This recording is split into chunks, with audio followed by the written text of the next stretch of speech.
right, what's going on, guys? Welcome back. Episode 110 of the Look Mum, I'm Hustling. It is 110. I know it is, but it just seems like yesterday that we did our, the 100th episode. It just goes by so fast. I mean, it's been literally 10 weeks. So fast. All right, 70 days. Yeah. We just can break down the hours and minutes as well. Maybe. It feels like just last week I went to the party store and grabbed those balloons. And they were deflated immediately, and you didn't get helium, as I asked. Well, this is extra cost. But we got a big budget now. Are we doing? We've got a big budget? And you didn't get helium balloons. I'm still reeling from that. By big budget, we just mean personal savings. That's fine. It's been $16, so fortnight. Oh. Some big news this week. Big for us. Mm-hmm. Firstly, obviously, episode 110. Yeah, that's pretty big. Big deal. Big news. Big deal. Big. You say big Jew? I want to say big deal and news, so it didn't come out right. Big deal. Big deal. Anyway, congealment of words what's going on? So LeBron James has just started a podcast. What? Yeah, King James. Doesn't he have, is he still playing basketball or did he retire? There was talks that he was going to retire once his son That's right. Plays basketball. Wants to play on the same team as him. But he's going to retire when his grandson plays basketball? No, his grandson. No, I'm joking. I think it was his name, Bronny Jr., I think. Bronny James. Right, that's pretty hectic that usually from memory, right, whether you're an athlete or whatever, your sports lifespan isn't usually that long. So the fact that he's kind of still playing basketball now, that's pretty hectic, right? Or is he just kind of holding on to loose threads that aren't really there? Should he still be playing? Can he still play? Yeah. He's been playing since 2003, so he's 20 years. There was talks a year or two ago he was trying to wait until his son, Bronny James, got drafted. Mm-hmm. It's he's still at college. Yeah. But I think LeBron James is now realizing it's only a couple of years away. Right. And then just trying to solidify. I mean, he's so rich. He for sure. Millions of dollars coming in every other week from Nike and all these sponsorships. Mm-hmm. But I think he just wants to still have a place to go to and have his brand still active as opposed to just for endorsements. Right, because you still need to obviously when you're playing basketball, you're still on TV, you're still you're showing your face and stuff. He just needs another avenue where he's still seen on a regular basis and not kind of forgotten and about. He loves basketball. So yeah. Is the podcast about basketball? Yeah. Of course it would be. But imagine you're the son, right? It'd be like going to school and your parents a teacher, right? You're playing basketball but your dad's there. In the same team. Not the same team, but are they the same team? That's what he wanted to do, yeah. He wasn't just waiting to play against him. Yeah. He wanted to get him on the same team. And LeBron James calls the shots, so basically who gets drafted. Not drafted, but picked for the team that he's on. Because he's in the Lakers, right? Yeah. So it'd have been yo, Mr. Head Guy of the Lakers. Yeah, it'd be get my son on board, thanks. That's nepotism. Yeah, trade those three bums out. Yeah, get my son on, nepotism. Get Bronny James on. Yeah. So LeBron James is continuing to expand his presence on social media platforms. The 4-time MVP is the co-host of Mind the Game. That's a good name. Along with JJ Redick. JJ Redick has done a couple of podcasts. He's got a very popular basketball one. Mm-hmm. I used to play with him on Lakers as well. Retired, what's a sharpshooter? A good shooter. Okay. So just He's sharp at shooting. Okay, all right. Just wondering, because sharpshooter's a pew pew pew kind of gun sort of one. And what do they do? Hit the target. Yeah, true. Okay, all right. So it's only been out for a couple of days now. It features the basketball-related musings of King James and retired sharp, as you said, JJ Redick. Mm-hmm. In the first episode, the two hardcourt vets discuss the recipe for success as a basketball player. Open-ended question leads into a wide-ranging conversation that covers numerous NBA topics. Mm-hmm. Look at that, just that backdrop there. So you got a big wooden box in the background. They've got some wine around the table, nice chairs. It's kind of just not a locker room, but kind of a utility closet at looks a like under center. construction, type thing, yeah. LeBron James is arguably the most famous athlete. Not surprising that the first episode got 1.3 million views in a single day and brought on 250,000 subs. Mm-hmm. And obviously they're pretty good a team of 20 people chopping up clips all day long. It's going to be one of the biggest podcasts there is. Mm-hmm. Something like The Ringer is probably one of the bigger sporting-based podcasts. I think you've talked about that one before. Yeah. Yeah. I'm not too familiar with it, obviously, because I'm not heaps into sports. So it's a whole network now. Then you have...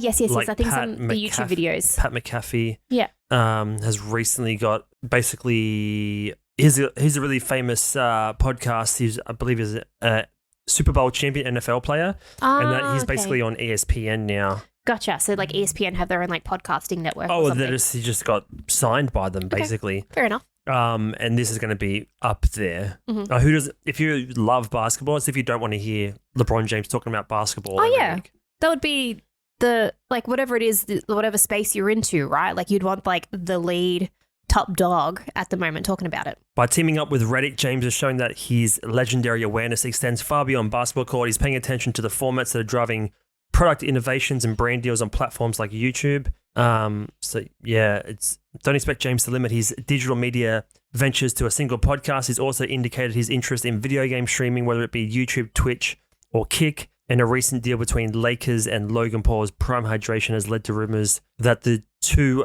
Northeast Ohio natives will meet in a wrestling match. Oh. So he's really starting to plant the seeds for life beyond basketball. And wasn't it during, I don't know if it was before or after, or just was it during, like they had the NBA players would be playing in NBA 2K, right? And they'd be streaming that. Yeah, so you could just imagine playing against LeBron, like NBA 2K, and just like playing that. So that would kind of make sense if he's like streaming that kind of like sort of game aspect. Wouldn't you want to watch LeBron play himself in NBA 2K? If I was heaps into 2K, I would, yeah. Yeah, so it's kind of like crossing that space, but it's still like within his like bucket. Yeah, he's just planting those seeds because he's probably got so much going on in the background, business-wise, different ventures, affiliations, partnerships. But he probably doesn't need to be active and present for all those meetings. He probably has a team that can just handle it all on his behalf. Sure. Yeah. So why wouldn't you just like try and have fun doing the other things as opposed to going to board meetings, signing deals all the time? Yeah. It would be like a race, like a famous race car driver or whatever. And then, one of their kind of things is like live streaming like car racing games, like whatever the Need for Speed or whatever. He's probably just going to play Fortnite. Maybe. I think it was Fortnite, actually. Oh, really? I don't think it's actually basketball he wants to play. Okay. Open up a link, see what it is. See what kind of streaming? Oh, NFL. NFL? Yeah. Madden? Interesting. Anyway. Yeah. Okay. I guess you can, like, as long as it's... He probably wants... It's the same thing as, you're a plumber. You're a plumber. You don't want to go and plumb your neighbour's house after work. Yeah. Is that what they call it? Plumb? I'm going to go I'm going to plumb next door? No. I'm going to fix the pipes. Where does the word plum come from? The fruit. People used to have plums stuck in their pipes. And it's like, I need to go to the plumbing. I don't know, maybe. You're going to look it up. Where does the plumbing come from? It's like, my brother's a chef, right? So it was one of those, like, you're cooking all day. The last thing you want to do is go home and cook dinner. Like, yes. I don't think he wants to play basketball. No. Online. So where does the phrase plumbing come from? You know what? It's not even remotely important. It's Latin for plumbicon. Plumbum. Plumbum. All right. Yeah. Plumber. All right. Okay. I'll put myself into a plumber slumber right now. Wasn't that funny? I thought it was. It's pretty funny. You coming up with the little whatever those things are. Little what the hell was clicking? The little snapping clips. Yeah, don't do that because then you're going to think you're going to have to like cut the audio here. That's true. So yeah, some interesting stuff. I haven't watched it. I'm sure it'd be a fun watch. It's just interesting how fast something can blow up if you have a decade or two of experience and audience building and basically just getting better at honing and crafting your skill over that long. You can kind of at that point pivot it out to anything. We've seen it happen with heaps of celebrities and heaps of athletes. At a certain point, the main craft that you've focused on, you've been locked in for a decade. You get good enough at it, then you can apply those skills to other avenues. 100%. And like we've talked about this before, whether you're a creator or whatever, you then use that platform to like launch a product or launch, I don't know, like another sort of business venture from it. And I was listening to, it was either late last week or early this week, like the Ludwig, he's like a YouTuber with like Colin Samir, kind of talking about how like his business model at the moment is solely relied on him making videos, but obviously he's not going to like want to make videos forever. So he made like a separate company that then helps like creators and like make videos or make events and all that kind of stuff. So then those people that are relying on him to make videos can then join this other company that's not relying on him anymore. So it's just about using, I guess, your current platform to then launch something else. And it's just giving you that leg up, right? Because you've already got your 1,000 true fans. You've already got like this massive following that are going to like follow you wherever you go. And it's going to help you, I guess, get that exposure to begin with rather than having to like claw your way up the ladder to just get some sort of exposure to people be like, hey, I'm here. Don't forget about us. Yeah. it's something that we're going through. It's because you can have a shotgun approach and try 8 things at once, but it's much harder to get really good at the one thing and build 1,000 true fans when there's 17 places for them to connect and associate with you. It's kind of like everything gets lost in the muck between platforms, if that makes sense. Yes. As opposed to just building the one thing as good as you can. I was reading this, listen to Michael Saylor. Great. Good. And there was a point in one of his recent interviews. He runs MicroStrategy, an investment firm, really big into Bitcoin. I was trying to figure out where I knew that name from, and I think because we were talking about Bitcoin the other week, his name popped up. It's like it was the whole thing of like getting good at one thing rather than kind of splitting your attention and doing like 10 other things. Yeah, there was just like a quote that he said. I guess that applies to like business as well as social content. Like most people, they're not building 5 businesses at once. They're building one, then selling that off and then using that to like fund another one.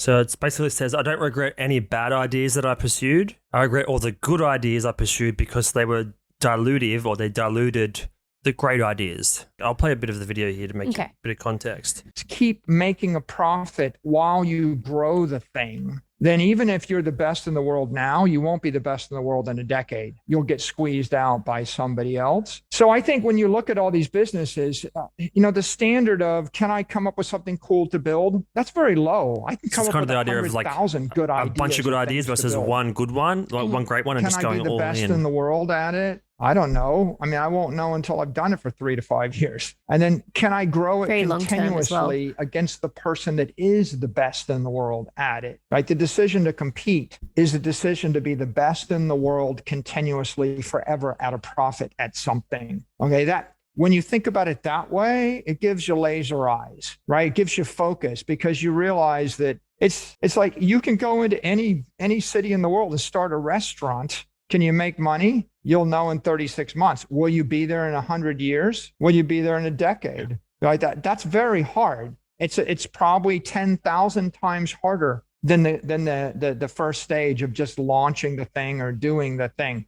That's why there's a 99.9% failure rate on mobile apps or new. So it's kind of mixing 2 ideas together. But like his main thing is basically like sticking around long term. You need to basically try and be the best at it because there's just always going to be competing factors, other factors that are like making it harder and harder for you to like last 10, 20 years at any endeavor or sport. Like LeBron James has been the best for a long time, but it's not like every year there's new up and comers entering the league that have the chance to surpass him. Yes, but he's had to continually get better and refine to have that edge above them all the time. He's diversifying his stuff now. He's doing video games, he's doing podcasts because he's been the best for 2 decades. So now he has the chance to dilute his efforts across a few other things, which is kind of the same concept as Saylor's trying to talk about here. Right. So it's like you can't like start out with a shotgun approach. You kind of have to have laser focus, be a sharpshooter, and just like get really good at something and trying to like see, can I get this to 3 or 5 years and be the best? And once you are the best, depending on whatever metric you're using, then you have to maintain that with outside external factors always competing to like claw away at your whatever you've built, whether it's a business or an app or a career as an artist or a singer or a sports person. It's like you always have to be, you can't be complacent essentially.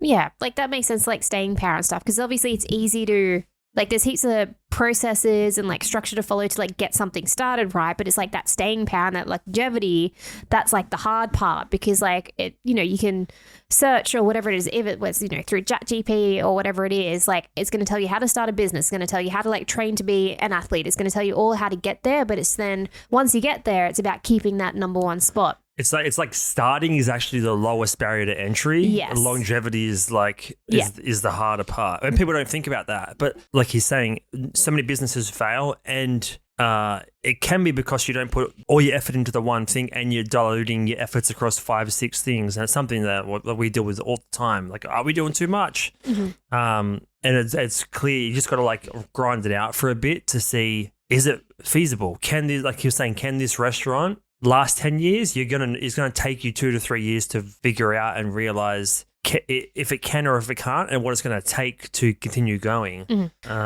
So it's interesting to think about from a world where there's endless opportunities. There's so many apps and so many ideas we can all have. Like you're saying, you can have 100,000 ideas tomorrow, but you can't pursue all of them. No. You gotta pick and choose and be willing to fail at it at the 3-year mark or whatever year you arbitrarily decide to call it quits on, to try the next thing.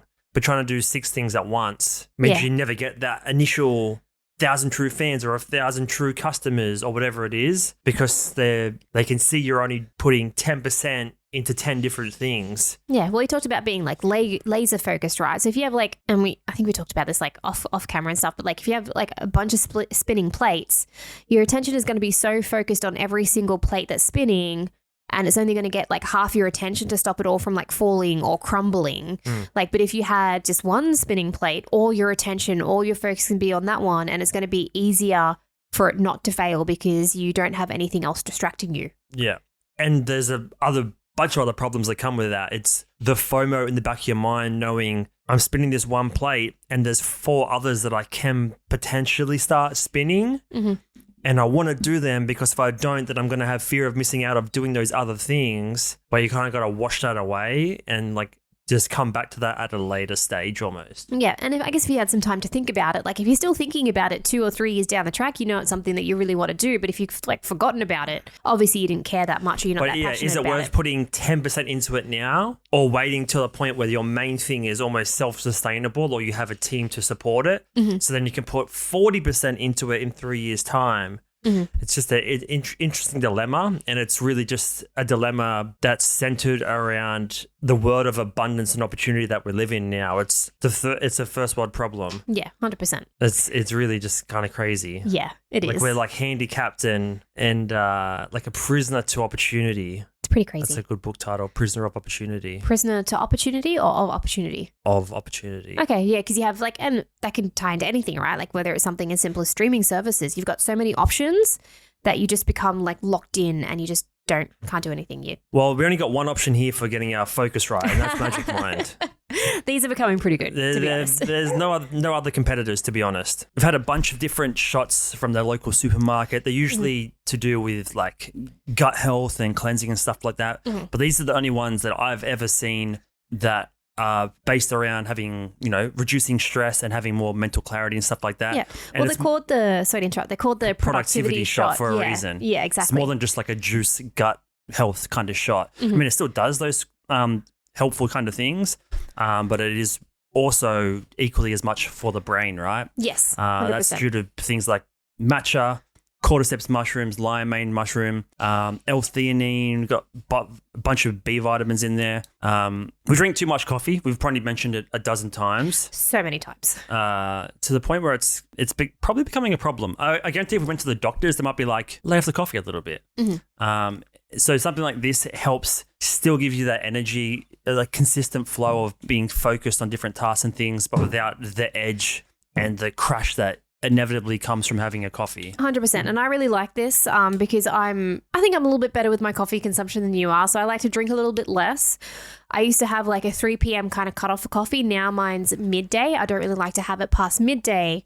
And then having this around about maybe like 1 o'clock, or maybe just after lunch as well, I'm finding that it works just as well. I don't have that 2 p.m. wall where I'm, wanting to have a nap or whatever while I'm at work. And I think it's just, the matcha and then obviously the lion's mane and stuff in there just really helps with the focus for the rest of the afternoon. And it's because of those ingredients, I think, like I said, it just really helps out. I don't have that 2 p.m. wall. It's just like that nice steady flow. So if you're trying to cut down your caffeine consumption, want something to help you get past that 2 p.m. wall that you hit in the afternoon, I think Magic Mind's like a really good option to have that rather than having like a coffee or whatever it is. Yeah, and it's deliciously sweet. Yes. That passion fruit, I say it every time. It's the best part. At that hit at the end, so beautiful. Well, because you have a lot of shots and they're just like, especially because of the ginger and stuff in them, they're quite spicy and they're kind of like, you get taken aback by it. This has a tiny bit of like that. Yeah, there's no wincing with a Magic Mind. Exactly, yeah. It's just like a nice, goes down the throat well. That's what she said. You can check out Magic Mind at magicmind.com. /lookmum, LOOKMUM. And you can get 20% off one-time purchases and subscriptions with the coupon code LOOKMUM. MUM for all the Aussies out there. Yep. Aussies. Mm-hmm. LOOKMUM20 for your Magic Mind goodness. Yeah. And the best part is you don't notice that stress that creeps up throughout the day. Obviously, when you wake up in the morning, it's kind of like the decision fatigue and the stress is not really there. But as the hours progress throughout the day, especially at 2 o'clock, 3 o'clock, I think that's what contributes a lot to that tired feeling or overwhelming feeling. And having something like this with the L-theanine at that point of the day kind of gives you a steady flow into the afternoon. 100%. Yeah. And coffee doesn't help with the anxiety and stuff. So, yeah, Magic Mind's a good option. All right. Do we have anything else on today's menu? We talked about, I guess, brand building, getting, being an expert in different fields. Anything that's tickled your fancy this week? Have you watched any content or pods or books? Just the Ludwig one that I talked about. Ludwig? So Ludwig with Colin and Samir. Obviously, they're going around and talking to all the creators and stuff. I just thought that was just an interesting concept because he's massive on YouTube and does he signed exclusive deals with YouTube to stream on there and all that kind of stuff. And even he's thinking of other avenues for his employees to make something that's a little bit more sustainable than just creating videos around him and what he does. Yeah, well, here's one thing you can do, and we've talked about it a bunch of times in terms of making videos and trying to take the pressure off yourself and I guess ease the workload for people that do make stuff on YouTube is having AI do different things. I don't know if you've seen the ChatGPT or the OpenAI's Sora, which is basically Mid-Journey for videos. Okay. A YouTuber now helping creators disclose whether there's authentic or altered or synthetic content, AI, basically. Synthetic content. What's such a futuristic term? So this is from YouTube itself. Generative AI is transforming the way creators express themselves from storyboarding ideas to experimenting with tools. But viewers increasingly want more transparency about whether the content they're seeing is altered or synthetic. That's why today we're introducing a new tool in Creator Studio, which is where you upload your videos on YouTube.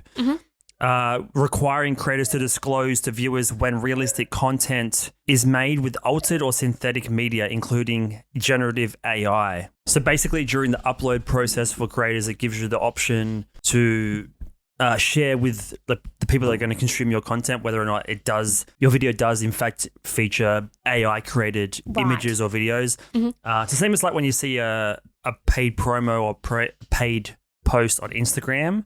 It's just increasing the transparency for the end user. Yeah, fair enough. And I guess it's just letting people know, be like, hey, this is not real in a way. So, or part of the video is not real, at least. Yes. So whether you're using the likeness of a realistic person, altering footage of real events, generating realistic scenes. This is the whole just helps with fake news. Deep fakes and things. The last thing you want to do is, I don't know, have some celebrity, not the last thing, but some people want to create drama, have someone saying things they don't actually say. Speaking of Michael Saylor before, because he's such a wealthy investor, he actually owns 1% of Bitcoin now, of all Bitcoin. Yep. But if you start watching Bitcoin YouTube content, the ads that are playing, there's just scam websites that have used his image of him talking with his voice over the top saying, click this link to get 1,000 free this Gotcha. point. So that's the type of content that's going to be increasing more and more as the AI tools get easier and cheaper to use. Yeah. So the last thing we need is just a world full of deep fakes and 100%. Synthetic content. Yeah, fair enough. Because it's the ones with Joe Rogan selling vitamins and stuff, and it's not even him. Yes. Yeah. And you're obviously relying on the creator to be transparent and forefront about those things. Makes sense. So just an interesting tool if you start seeing weird notifications or prompts on your screen when you're watching videos. Just something to be aware of. And then if there's any creators that do listen and you are hustling, you will be prompted to fill that info in when you're making content. Yeah. Well, it makes sense because it's just going to become more, and we've talked about AI multiple times, but it's going to become more and more integrated in your content, whether it's written or it's video, whatever it is. It's just going to be there more and more and more as people use it, as it becomes more widely adapted and stuff as well. So it kind of makes sense that YouTube's trying to get on the forefront and be like, hey, we know you're going to use it. We know it's going to be super popular. Just let people know that you're using it. Especially when there's AdSense at stake. With a blog or something, I don't think it's that necessary to be the ChatGPT helped me formulate this sentence or the dot points here. Yeah.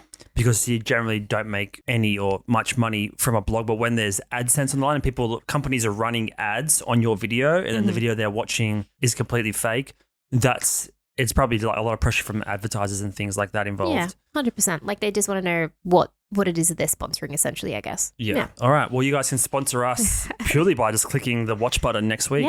Yeah. The like. There's no watch button. There's a playback button. Playback, the little bell symbol, comment, all that kind of thing. It Smash the like button. Yes. For once. Boop. Boop. That's more of a tapping. Booping the like button. Smash it though. Smash. That's like Hulk smash. Hulk smash. Hulk smash. Yeah. Hulk smash the like button. We'll see you guys next week. Bye. Take care.